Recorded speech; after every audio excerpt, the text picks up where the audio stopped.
Headlines Bihar के इस विशेष show में आपका स्वागत है। आज हम एक बहुत बड़ा खुलासा आपके साथ साझा करने आए हैं। यह अवश्य है कि हम न बहुत चिल्लाएंगे, न आपको जोर जोर से लगेगा कि हम सनसनी पैदा करने की कोशिश नहीं करेंगे, लेकिन तथ्यों के सहारे आपको यह बताने जा रहे हैं कि बिहार विधानसभा चुनाव जो अक्टूबर-नवंबर में संभावित है, उस विधानसभा चुनाव के लिए खेल अभी से चल रहा है और एक बड़ा खेल होने वाला है। एक ऐसा खेल होने वाला है जिसकी तैयारी शायद कुछ दलों ने खास तौर पर नहीं किया होगा। मतलब हम यह कहने जा रहे हैं प्रतिपक्ष की ओर, विपक्षी गठबंधन के बारे में करने जा रहे हैं कि विपक्षी गठबंधन ने वह तैयारी नहीं की है जो सत्ता पक्ष ने एक तैयारी की है, और वह लगता है कि एक परोक्ष गठबंधन बिहार में इमर्ज करने जा रहा है। एक परोक्ष गठबंधन जो सबसे अधिक नुकसान किसे पहुंचाएगा वह हम बताएंगे, अभी आपके साथ साझा करेंगे। आज आपने कल खबर आपने देखी होगी और आज आपने अखबारों में भी देखी होगी ये खबर कि जिसमें कहा गया कि AIMIM एक पार्टी है जो तेलंगाना में मतलब जिसका वजूद सिर्फ हैदराबाद के आसपास तक सीमित है, वह बिहार में 22 जिलों के 32 सीटों पर चुनाव लड़ने का ऐलान कर दिया है। 32 सीटों की घोषणा उन्होंने कर दी है। अब वो 32 सीटें कौन है और उस सीटों में के पीछे क्या खेल है, यह आपको समझना होगा। वह सीटें ऐसी हैं जो बताती है कि उसमें खेल बड़ा है, और वह खेल अपना खेल बनाने का नहीं है। मतलब AIMIM को बिहार में स्थापित करने का खेल नहीं है, बल्कि किसी दूसरे का खेल बिगाड़ने का खेल है। मतलब यह कि बिहार में अगर कोई एंटी इनकम्बेंसी है, बिहार में अगर कोई सत्ता विरोधी वोट का ध्रुवीकरण हो सकता है, तो उसको छिन्न भिन्न करने की एक पूरी तैयारी हो सकता है कि यह चल रही हो। अब आपको बताते हैं कि AIMIM ने इन सीटों पर ऐलान किया है। ये सीटें हैं, ये उन्होंने, अब यह आप देख रहे होंगे, शायद इसमें आपको बहुत दिख नहीं रहा होगा, लेकिन इन सीटों को आप देखें। ये सीटें जो सारी सीटें हैं हाथ से लिखी हुई सीटें हैं। मतलब लगता है कि आनन फानन में यह घोषणा की गई है, एक संदेश दिया गया है। जैसे ही बिहार चुनाव की तैयारी जब शुरू हुई, विभिन्न दलों ने अपनी अपनी तैयारी को अमली जामा पहनाना शुरू किया, एक संदेश देने का प्रयास शुरू किया। उसी दरमियान में AIMIM के बिहार प्रदेश अध्यक्ष अख्तरुल इमान ने अपने ट्विटर से इस चिट्ठी को जारी किया, और इस चिट्ठी में कहा गया कि ये 22 जिले हैं और इन 22 जिलों की 32 सीटों पर हम चुनाव लड़ेंगे। अब आप जब सीटें देखेंगे तो आपको पता चल जाएगा ये सीटें ऐसी सीटें हैं जिसका मकसद चुनाव जीतना नहीं, चुनाव हराना है। आप यह देखें, आपको उदाहरण के तौर पर हम बता देते हैं कि आप जाइए, एक सीट है गोपालगंज में, इसमें से एक सीट है, आप देखिए गौर कीजिएगा, गोपालगंज 14वें नंबर पर गोपालगंज जिला है, और गोपालगंज जिला में एक सीट है बरौली। इस बरौली सीट पर बहुत लंबे अरसे के बाद, एक पार्टी जीत पाई, उसका नाम है राजद इस सीट पर जीती, और उस सीट पर उसका बहुत ही नैरो मार्जिन से जीती। मतलब राजद के विधायक वहाँ हैं आज मोहम्मद नेमतुल्ला, राजद के विधायक हैं, उन्हें वोट मिला 61,690, मात्र 500 वोट की मार्जिन से वह सीट वह जीते हैं। और जीते किससे हैं? बीजेपी से। बीजेपी के विधायक राम प्रवेश राय, जो मंत्री भी हुआ करते थे नीतीश सरकार में, उनको उन्होंने हराया मात्र 504 वोटों के अंतर से। और राम प्रवेश राय लंबे अरसे से, कम से कम एक दशक से इस सीट पर काबिज थे। उनको मात्र 504 वोटों के अंतर से नेमतुल्ला ने हराया।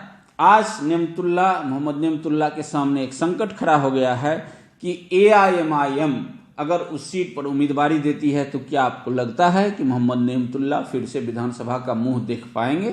क्या संभव है? जब वहां नैरो मार्जिन से मात्र 504 वोटों के अंतर से जीते हैं नेमतुल्ला, तो कैसे वह इस बार राम प्रवेश राय या उनके प्रतिनिधि कोई अन्य जो भाजपा जदयू गठबंधन, लोजपा गठबंधन के जो उम्मीदवार होंगे, क्या उनको पार पा पाएंगे नेमतुल्ला?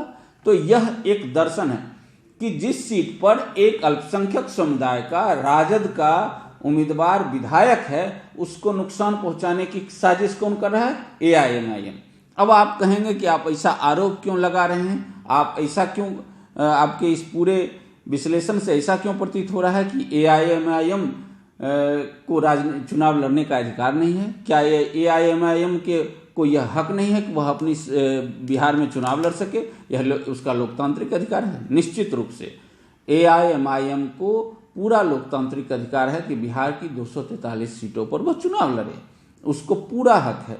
वह एक लोकतांत्रिक एक राजनीतिक पार्टी है, भारतीय लोकतंत्र के अधीन संविधान के तहत वह रजिस्टर्ड पार्टी है और एक प्रादेशिक पार्टी के रूप में उसे मान्यता भी मिली हुई है तेलंगाना में, लिहाजा उसको पूरा हक है चुनाव लड़ने का। लेकिन क्यों हम सवाल क्यों उठा रहे हैं? वह पार्टी आती है तेलंगाना की पार्टी है, वह हैदराबाद की पार्टी है। हैदराबाद में जब तेलंगाना में जब विधानसभा चुनाव होता है तो वह पार्टी मात्र 7 सीटों पर चुनाव लड़ती है, जबकि वहां बिहार से कम मुस्लिम मतदाता नहीं हैं, बल्कि बिहार से अधिक मुस्लिम मतदाता हैं तेलंगाना राज्य में। तो लगभग 20% के करीब मुस्लिम मतदाता वहां बताए जाते हैं। तो 20% के अधिक करीब मुस्लिम मतदाता हैं, इसके बावजूद वहां एआईएमआईएम मात्र 7 सीटों पर विधानसभा चुनाव लड़ती है और बिहार में उसने ऐलान कर दिया है कि 22 जिले की 32 सीटों पर उसने पहले फेज में ऐलान कर दिया है कि वो चुनाव लड़ेगी। एक और सवाल यह उठता है कि कोई पार्टी इस तरीके से अपने उम्मीदवारों की सूची जारी नहीं करती है। आपने शायद ही कभी किसी पार्टी के बारे में देखा होगा कि इस तरीके से अपनी सूची जारी करती है, जिसमें न उसका पार्टी का बैनर है, न है उनका ये उनका जो दस्तावेज के रूप में जो वो प्रमाणित हो सके कि वो उनका दस्तावेज है, न उस पर उनका चुनाव चिन्ह है, न उनके पार्टी का लेटर हेड है, कुछ नहीं है। लेकिन इसे कहा गया कि यह एआईएमआईएम के द्वारा जारी किया गया दस्तावेज है, जिसके तहत 32 सीटों पर वो चुनाव लड़ने जा रहे हैं। अब आपको यह देखें कि आप इनमें से जितनी सीटों पर आप विश्लेषण करेंगे, 2-4 सीटें छोड़ करके आपको पता चलेगा कि अधिकांश सीटें वह सीट है जिस पर भाजपा जदयू विरोधी पार्टी जीती हुई है। उन सीटों पर आखिर उम्मीदवारी का ऐलान करने का मकसद क्या है? अब हम आते हैं आप इसके पूरे आंकड़े पर। अब उन आंकड़े पर आप विश्लेषण करें तो देखिए, कटिहार में वह 3 सीटों पर चुनाव लड़ने जा रहे हैं। एक सीट है बलरामपुर, दूसरी सीट है बरारी और तीसरी सीट है कदवा। कटिहार जिले की 3 सीटें, बलरामपुर, बरारी और कदवा। बलरामपुर के बारे में हम आपको बता दें कि बलरामपुर सीट से महबूब आलम विधायक हैं। महबूब आलम के बारे में आप सब परिचित होंगे, अगर नहीं परिचित होंगे तो हम बताते हैं कि महबूब आलम भारतीय कम्युनिस्ट पार्टी मार्क्सवादी लेनिनवादी लिबरेशन के विधायक दल के नेता हैं। महबूब आलम बिहार विधानसभा में, और वहां से वह विधायक का चुनाव कई दफे जीते हैं, इस बार भी वह विधायक हैं वहां से। उनके खिलाफ इन्होंने तय कर दिया है कि उनके खिलाफ चुनाव लड़ेंगे। एआईएमआईएम वहां से चुनाव लड़ेगी। दूसरी सीट है बरारी। बरारी सीट है, यह बरारी सीट राजद के खाते में आती है। राजद यहाँ इस सीट पर काबिज है और राजद के विधायक हैं वहां से नीरज कुमार। नीरज कुमार मतलब नीरज कुमार यादव।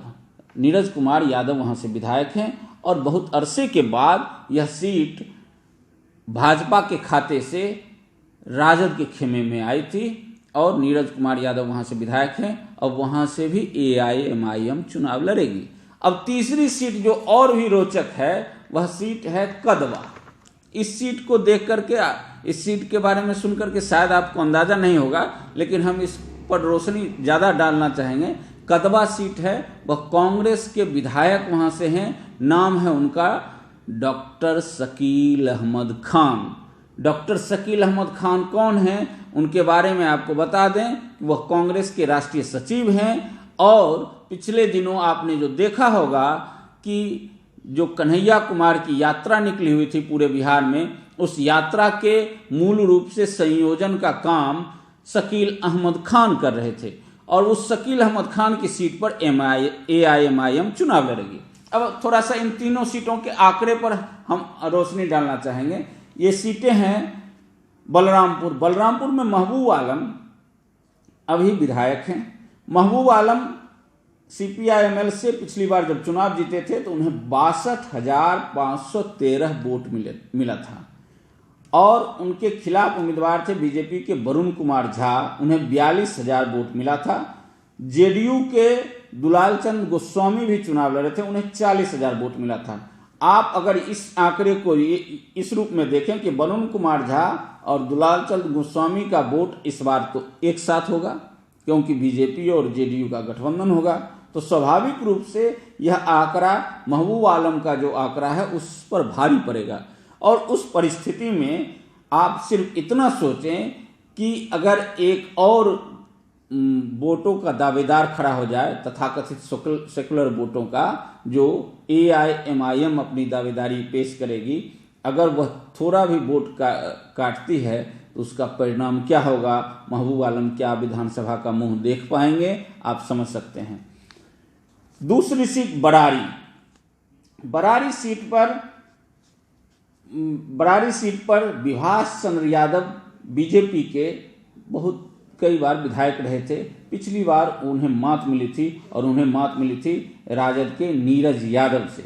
नीरज यादव को 71,000 वोट मिला था और विभास चंद्र चौधरी को 56,000 वोट मिला था, मतलब लगभग 15,000 वोटों का अंतर था। अब 15,000 वोटों के अंतर से तो पिछली बार जीते थे। नीरज कुमार यादव के साथ पिछली बार कांग्रेस भी थी, पिछली बार JDU भी थी। इस बार JDU का साथ नहीं रहेगा और उस पर से नुकसान यह कि AIMIM वहां से चुनाव लड़ेगी। फिर क्या परिस्थिति होगी आप खुद समझ सकते हैं, हमें उस पर रोशनी डालने की आवश्यकता नहीं है। तीसरी सीट है कदवा सीट से विधायक हैं आज की तारीख में शकील अहमद खान, कांग्रेस के विधायक हैं। मात्र 6,000 वोटों के अंतर से यह आज विधायक हैं। पिछली बार इन्होंने चंद्रभूषण ठाकुर बीजेपी के उम्मीदवार थे, उनको 6,000 वोटों के अंतर से हराया था। अब इस सीट पर आप सिर्फ कल्पना करें कि AIMIM उम्मीदवार ही देगी, उसके बाद शकील अहमद खान के लिए क्या मुश्किलें पेश होगी, जबकि JDU इस बार उनके साथ नहीं है। फिर संकट तो पहले से ही खड़ा है, अगर AIMIM उम्मीदवारी देगी तो उनके लिए क्या स्थिति होगी। अब हम आते हैं इसके बगल में एक और जिला है जिसका नाम है पूर्णिया की 2 सीटें हैं, एक सीट है अमौर, एक सीट है बायसी। दोनों सीटों से अल्पसंख्यक समुदाय के विधायक हैं। अब उन दोनों सीटों पर दावा AIMIM ने कर दिया है। उन दोनों सीटों पर क्या दशा होगी आपको आंकड़ों के नजर से समझने की जरूरत है। अमौर सीट से कांग्रेस के अब्दुल जलील मस्तान जो पूर्व मंत्री हैं वह विधायक हैं। पिछली बार उन्हें 1 लाख मत मिले थे और उन्होंने लगभग 52,000 मतों से बीजेपी के सबा जफर को मात दिया था। यह बात अवश्य है कि बहुत भीषण अंतर से वह चुनाव जीते थे, लेकिन अब इस पर आप गौर करें कि उस बार JDU भी साथ थी। अब्दुल जलील मस्तान को निश्चित रूप से JDU के साथ होने का भी लाभ मिला होगा। अब JDU इस बार सबा जफर या जो कोई बीजेपी का उम्मीदवार होगा उसके साथ खड़ी होगी और निश्चित रूप से उसका क्या नुकसान तो झेलना पड़ेगा अब्दुल जलील मस्तान को। और उस परिस्थिति में उनके सामने एक और उम्मीदवार खड़ा होगा AIMIM से। फिर क्या स्थिति हो सकती है आप इसकी कल्पना करें। लेकिन आप कह सकते हैं कि यह सबसे सुरक्षित सीटों में से एक है पिछले आंकड़ों के लिहाज से। तो जो सबसे सुरक्षित सीटें हैं वहां भी पेशानी पर अगर आपको बल ला दिया तो यही AIMIM की जीत हो सकती है और सत्ताधारी गठबंधन के लिए यही फायदे का सबब हो सकता है। हम आपको 82 सीट के बारे में बताते हैं। 82 सीट से राजद के विधायक हैं अब्दुल सुभान बहुत भारी मतों के अंतर से पिछली बार जीते थे और उनका अंतर यह था वह 67,000 वोट उन्हें मिला था और उनके खिलाफ इंडिपेंडेंट उम्मीदवार थे विनोद कुमार जिन्हें 28,000 वोट मिला था और जाप के उम्मीदवार थे सैयद रुकनुद्दीन और उन्हें 21,000 वोट मिला था। उस समय भी AIMIM ने वहां उम्मीदवारी दी थी, उसे 16,000 वोट मिला था। गुलाम सरवर वहां उम्मीदवार थे। इस बार आप अब्दुल सुभान के लिए सबसे पहले यह जान लीजिए कि जदयू का उन्हें समर्थन नहीं होगा, तो स्वाभाविक रूप से अब्दुल सुभान के लिए थोड़ा सा संकट खड़ा होगा और उसमें जाप की उम्मीदवारी तो रहेगी ही। गुलाम सरवर जो AIMIM के पिछले बार उम्मीदवार थे, अगर वो रहे और बीजेपी JDU LJP गठबंधन का उम्मीदवार होगा तो फिर वहाँ क्या स्थिति होगी आप कल्पना करें। हम इसके बाद आते हैं जोकीहाट सीट। जोकीहाट सीट के बारे में यह बता दें कि इस सीट पर पिछली बार जीत मिली थी JDU को। सरफराज आलम विधायक बने थे। सरफराज आलम वहाँ से फिर उसके बाद जो लोकसभा उपचुनाव हुआ उसमें उनके पिता, उससे पहले पिताजी उनके थे तस्लीमुद्दीन, पूर्व मंत्री, उनकी मृत्यु हुई थी और उसके लिए जो उपचुनाव हुआ तो वह राजद से उपचुनाव लड़े और लोकसभा सदस्य बन गए थे। उसके बाद जो वहाँ विधानसभा उपचुनाव हुआ, उस विधानसभा उपचुनाव में उनके भाई वहाँ से विधायक बने राजद के टिकट पर। अब आप यह समझ लें कि इस बार उनके लिए भी मुश्किलें पेश होगी। यह सीट अल्पसंख्यक बहुल सीट मानी जाती है, लेकिन यहाँ भी AIMIM की दावेदारी भारी मुश्किल पैदा कर सकती है राजद के लिए। अगली सीट है केवटी। अब यह केवटी सीट है, यह भी दिलचस्प है। यहाँ के आंकड़े अगर आप देखेंगे तो आपको बहुत हैरत होगी। केवटी सीट पर अंतर रहा था पिछले चुनाव में बमुश्किल लगभग 8,000 का। 8,000 वोटों से राजद के फराज फातमी चुनाव जीते थे और उन्होंने चुनाव हराया था बीजेपी के अशोक कुमार यादव को, जो हुकुमदेव नारायण यादव के बेटे हैं और हुकुमदेव नारायण यादव की जगह पर अभी मधुबनी से सांसद हैं बीजेपी के, और बिहार में सबसे अधिक वोटों से चुनाव जीतने का रिकॉर्ड लोकसभा में उनका है। लेकिन पिछले विधानसभा चुनाव में राजद के फराज फातमी से वो चुनाव हार गए थे 8,000 वोटों के अंतर से। उससे पहले भी वहां 100 वोटों के अंतर से, 200 वोटों के अंतर से चुनाव परिणाम आते रहा है और मुश्किलें पेश आती रही है राजद के लिए। अब इस बार वहां AIMIM ने दावेदारी की है, तो आप समझिए कि वहां क्या स्थिति होगी। वैसे जानकारी के लिए बता दें, फराज फातमी अभी जदयू की ओर मुखातिब हैं वहाँ, फिर इसके कारण भी वहाँ मुश्किलें पैदा हो सकती है। इसके बाद आता है समस्तीपुर। समस्तीपुर से राजद के एक अल्पसंख्यक चेहरे, जो प्रमुख अल्पसंख्यक चेहरे हैं, अख्तरुल इस्लाम शाहीन, वह विधायक हैं। लगभग वो 2 बार चुनाव वहाँ से जीत चुके हैं। तीसरी बार फिर से उनकी दावेदारी हो सकती है और उनके खिलाफ AIMIM ने दावेदारी पेश कर दी है। यद्यपि पिछले बार उनका बहुत अंतर रहा था, लगभग 31,000 वोटों के अंतर से वह जीते थे, लेकिन उस समय JDU का भी साथ था और इसके साथ साथ वहाँ कोई AIMIM की कोई उम्मीदवारी नहीं थी। इस बार AIMIM की उम्मीदवारी होगी तो परिणाम क्या होगा आप खुद आकलन करें। इसके बाद एक मधुबनी की सीट आती है बिस्फी। उस बिस्फी सीट पर आप गौर करें तो बिस्फी सीट पर फैयाज अहमद राजद के विधायक हैं। हम जो जितनी सीटें आपको अभी तक बताई, हमने जो भी सीटें आपके साथ, जिन भी सीटों का आंकड़ा आपके साथ साझा किया है, वो सारी सीटें अभी तक नॉन NDA पार्टियों के पास है। मतलब मुश्किलें नॉन NDA पार्टियों के लिए खड़ी करने की सोच रखी है AIMIM ने। 20वीं सीट पर फैयाज अहमद राजद के विधायक हैं और उनके लिए मुश्किलें पेश करेगी AIMIM। उसके बाद आप आइए उजियारपुर सीट। उजियारपुर सीट से आलोक मेहता। समस्तीपुर में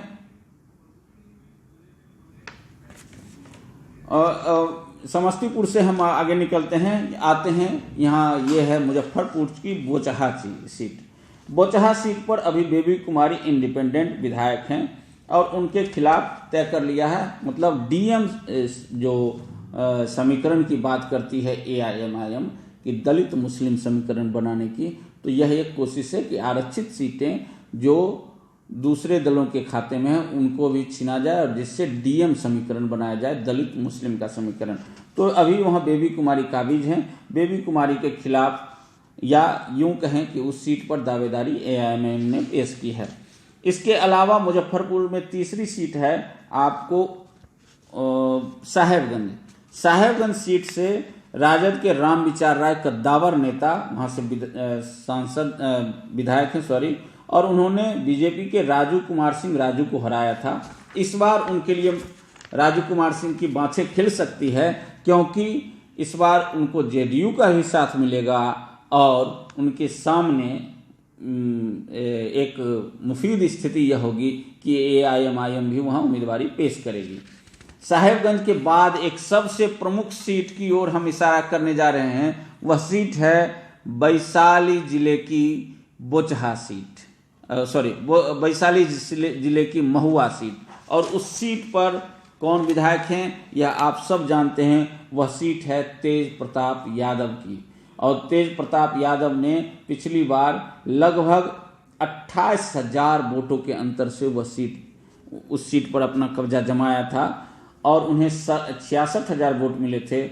और उनके प्रतिद्वंदी हम के उम्मीदवार थे रविंद्र राय, उनको 38,000 वोट मिले थे।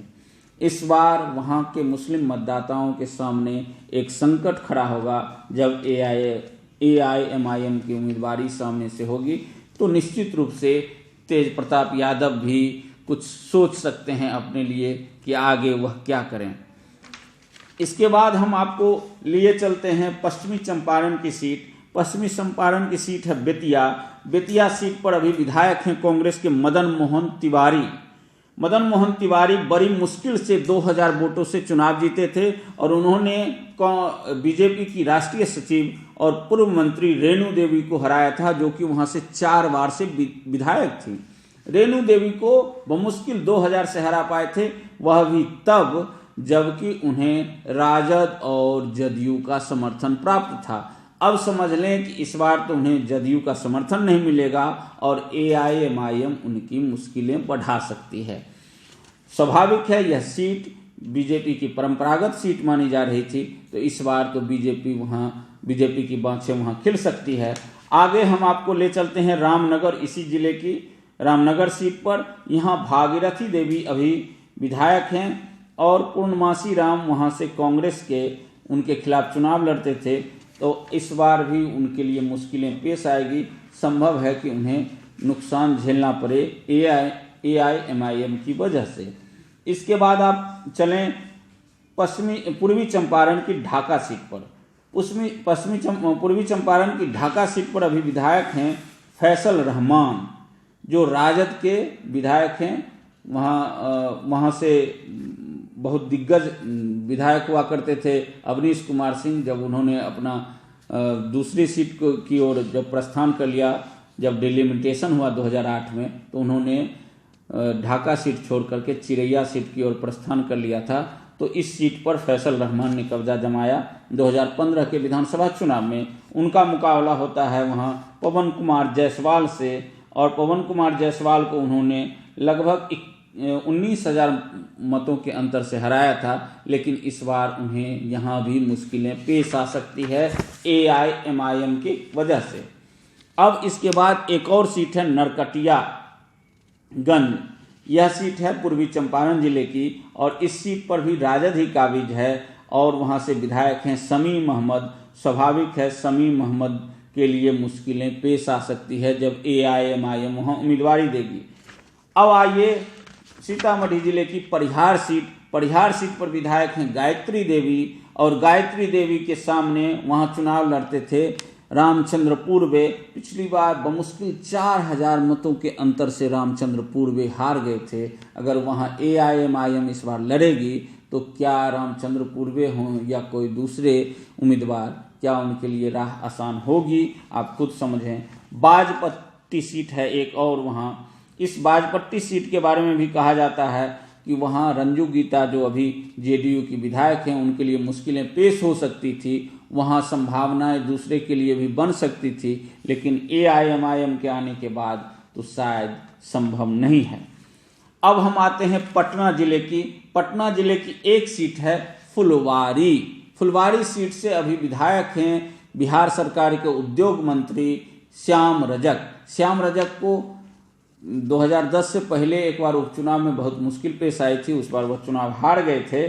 लेकिन इस बार हमें लगता है कि उनके लिए थोड़ी सी और अच्छी स्थिति हो सकती है जब AIMIM वहाँ उम्मीदवारी देगी। ऐसे पिछले विधानसभा चुनाव में वो भारी मतों के अंतर से चुनाव जीते थे, लेकिन इस बार AIMIM उनके लिए और थोड़ी सी राह आसान कर सकती है। अब हम आपको लिए चलते हैं सीवान जिले की रघुनाथपुर सीट। सीवान जिले के रघुनाथपुर सीट पर हरिशंकर यादव राजद के विधायक हैं, जिन्हें 61,000 वोट मिला था और करीब 10,000 वोटों के अंतर से वह चुनाव जीते थे बीजेपी के मनोज कुमार सिंह, जो बीजेपी के सीवान जिला अध्यक्ष भी हैं। क्या इस बार फिर से AIMIM की उम्मीदवारी की वजह से वहाँ मनोज कुमार सिंह के लिए अब राह आसान हो सकती है क्या? यह भविष्य में देखने वाली बात होगी। अब हम आते हैं दरौंदा सीट। दरौंदा सीट में पिछले चुनाव में वहाँ उपचुनाव में निर्दलीय विधायक हो गए व्यास जी, कविता सिंह के पति जो सीवान से सांसद हैं कविता सिंह, उनके पति अजय सिंह जदयू के उम्मीदवार के तौर पर चुनाव लड़ रहे थे, लेकिन उनके लिए मुश्किलें पेश आई। अब शायद वह सीट हो सकता है कि बीजेपी के खाते में जाए, लेकिन बीजेपी के लिए वहाँ थोड़ी सी और स्थिति बेहतर हो सकती है जब AIMIM अपनी उम्मीदवारी देगी। अब हम आपको लिए चलते हैं बेगूसराय जिले की साहेबपुर कमाल सीट पर। साहेबपुर कमाल सीट लंबे अरसे से राजद के हाथों से बाहर थी। राजद उस पर कब्जा नहीं जमा पा रहे थे। जमशेद अशरफ ने और फिर बाद में परवीन अमनउल्लाह ने राजद से वह सीट छीन लिया था। इस सीट पर श्रीनारायण यादव राजद के विधायक हैं और पिछले बार गठबंधन का उन्हें बहुत लाभ मिला था, लेकिन इस बार हमें नहीं लगता है कि श्रीनारायण यादव के लिए स्थितियां उतनी आसान होगी जितनी पिछले विधानसभा चुनाव में रही थी, और इसकी एक बड़ी वजह AIMIM की दावेदारी भी हो सकती है। फिर हम एक और महत्वपूर्ण सीट की ओर आपको लिए चलते हैं। वह सीट है भागलपुर जिले की कहलगांव सीट। आप जानते हैं कहलगांव सीट से कांग्रेस विधायक दल के दिग्गज नेता सदानंद सिंह विधायक हैं। पिछली दफे तो बहुत आसानी से लगभग 21,000 मतों के अंतर से वह चुनाव जीत गए थे, लेकिन एक बार वह चुनाव हार भी गए थे 2010 के विधानसभा चुनाव में, 2005 के विधानसभा चुनाव में। इस बार उनके लिए मुश्किलें फिर से पेश आएगी, क्योंकि वहाँ AIMIM की दावेदारी से उनके लिए मुश्किलें खड़ी हो सकती है। यद्यपि वहाँ यह चर्चा है कि सदानंद सिंह इस बार खुद न चुनाव लड़के अपने बेटे को चुनाव लड़वाना चाहते हैं, जो टाटा में एक अधिकारी के रूप में काम कर रहे थे। अब हो सकता है कि उन्हें वहाँ से कार्यमुक्त कर यहाँ चुनावी रण में उतारा जा सकता है। अब आपको हम एक और जानकारी दे दें कि सहरसा जिले की एक सीट है, जिस सीट के बारे में आप जानते होंगे। पिछले विधानसभा उपचुनाव में उस सीट पर राजद ने कब्जा जमाया था, सिमरी बख्तियारपुर। उस सीट पर भी AIMIM ने दावेदारी पेश कर दी है। AIMIM की दावेदारी से राजद के एक और दिग्गज नेता के पेशानी पर बल पड़ सकते हैं। वह नेता हैं शिवानंद तिवारी, और उनके सपूत मतलब शाहपुर से विधायक हैं, भोजपुर जिले के शाहपुर सीट से, और वहाँ उनके लिए मुश्किलें पेश यह आ सकती है कि वहाँ दावेदारी पेश कर दी है AIMIM ने, और वहाँ 69,000 वोट पिछले बार राहुल तिवारी को मिले थे जदयू से गठबंधन होने के कारण, और उस समय वह लगभग 15,000 वोटों के अंतर से चुनाव जीते थे। लेकिन इस बार उनके लिए मुश्किल यह होगी कि वहाँ उनके सामने AIMIM भी होगी। अब एक और सीट के बारे में आपको बता दें, जहानाबाद की वह सीट है मखदुमपुर। उस मखदुमपुर सीट को आप जानते होंगे कि वहाँ बहुत बड़ा उलटफेर पिछले विधानसभा चुनाव में हुआ था, जब जीतन राम मांझी बड़े उलटफेर के शिकार हुए थे और वह भारी मतों के अंतर से चुनाव हार गए थे, और वहाँ उस बार सूबेदार दास राजद के वहाँ चुनाव जीते थे, और उनका अंतर लगभग था 26,000, और इस बार वहाँ दावा पेश कर दिया है AIMIM ने। मतलब जो सीटें आप देखें, आप जिन भी सीटों पर देखेंगे तो जहाँ ज़्यादा बेहतर स्थिति में रही है राजद, या बमुश्किल जीती है राजद, या UPA गठबंधन के जो सहयोगी दल हैं, वहाँ AIMIM ने दावेदारी मजबूती से पेश की है। इसी में एक सीट है इमामगंज, इसी में एक सीट है वजीरगंज से कांग्रेस के दिग्गज अवधेश कुमार सिंह विधायक हैं। अब उनके लिए भी मुश्किलें पेश हो सकती है। इमामगंज से जीतन राम मांझी विधायक हैं। जीतन राम मांझी संकट में आ सकते हैं अगर वह महागठबंधन के ही साथ रहते हैं। अगर NDA के साथ जाते हैं तो हो सकता है कि उनके लिए स्थिति बेहतर भी हो सकती है। इमामगंज में अगर राजद से उदय नारायण चौधरी चुनाव लड़ते हैं तो उनके लिए भी मुश्किलें पेश आ सकती है कि वहाँ AIMIM के उम्मीदवार उनके सामने होंगे। औरंगाबाद एक सीट और दो सीट और है जिन सीटों पर आपकी नज़र हो सकती है। वह सीट है, एक है औरंगाबाद जिले की औरंगाबाद सीट, जहां से आनंद शंकर सिंह कांग्रेस के विधायक हैं। बहुत लंबे अरसे के बाद यह सीट कांग्रेस ने बीजेपी से छीनी थी, लेकिन जिस तरह से इस सीट पर दावेदारी पेश की है AIMIM ने, और पिछले दिनों वहां जब दंगा हुआ था तो आनंद शंकर सिंह पर भी उंगलियां उठी थी अल्पसंख्यक समुदाय की ओर से, तो स्वाभाविक है इस वजह से हो सकता है कि AIMIM को वहां संभावनाएं दिख रही हो और AIMIM के चुनाव लड़ने से आनंद शंकर अगर कांग्रेस के उम्मीदवार होते हैं तो उन्हें बहुत ही परेशानी हो सकती है। इसके अलावा एक आखिरी सीट आती है कैमूर जिले की चैनपुर सीट। यह सीट बहुत महत्वपूर्ण है। इस सीट के बारे में हम इसलिए आपको महत्वपूर्ण यह बता रहे हैं कि बिहार सरकार के मंत्री बृजकिशोर बिंद तो वहाँ से विधायक हैं ही, लेकिन यहाँ बहुत कम मतों के अंतर से चुनाव प्रायः जीता जाता है। यहाँ पिछले दफे बस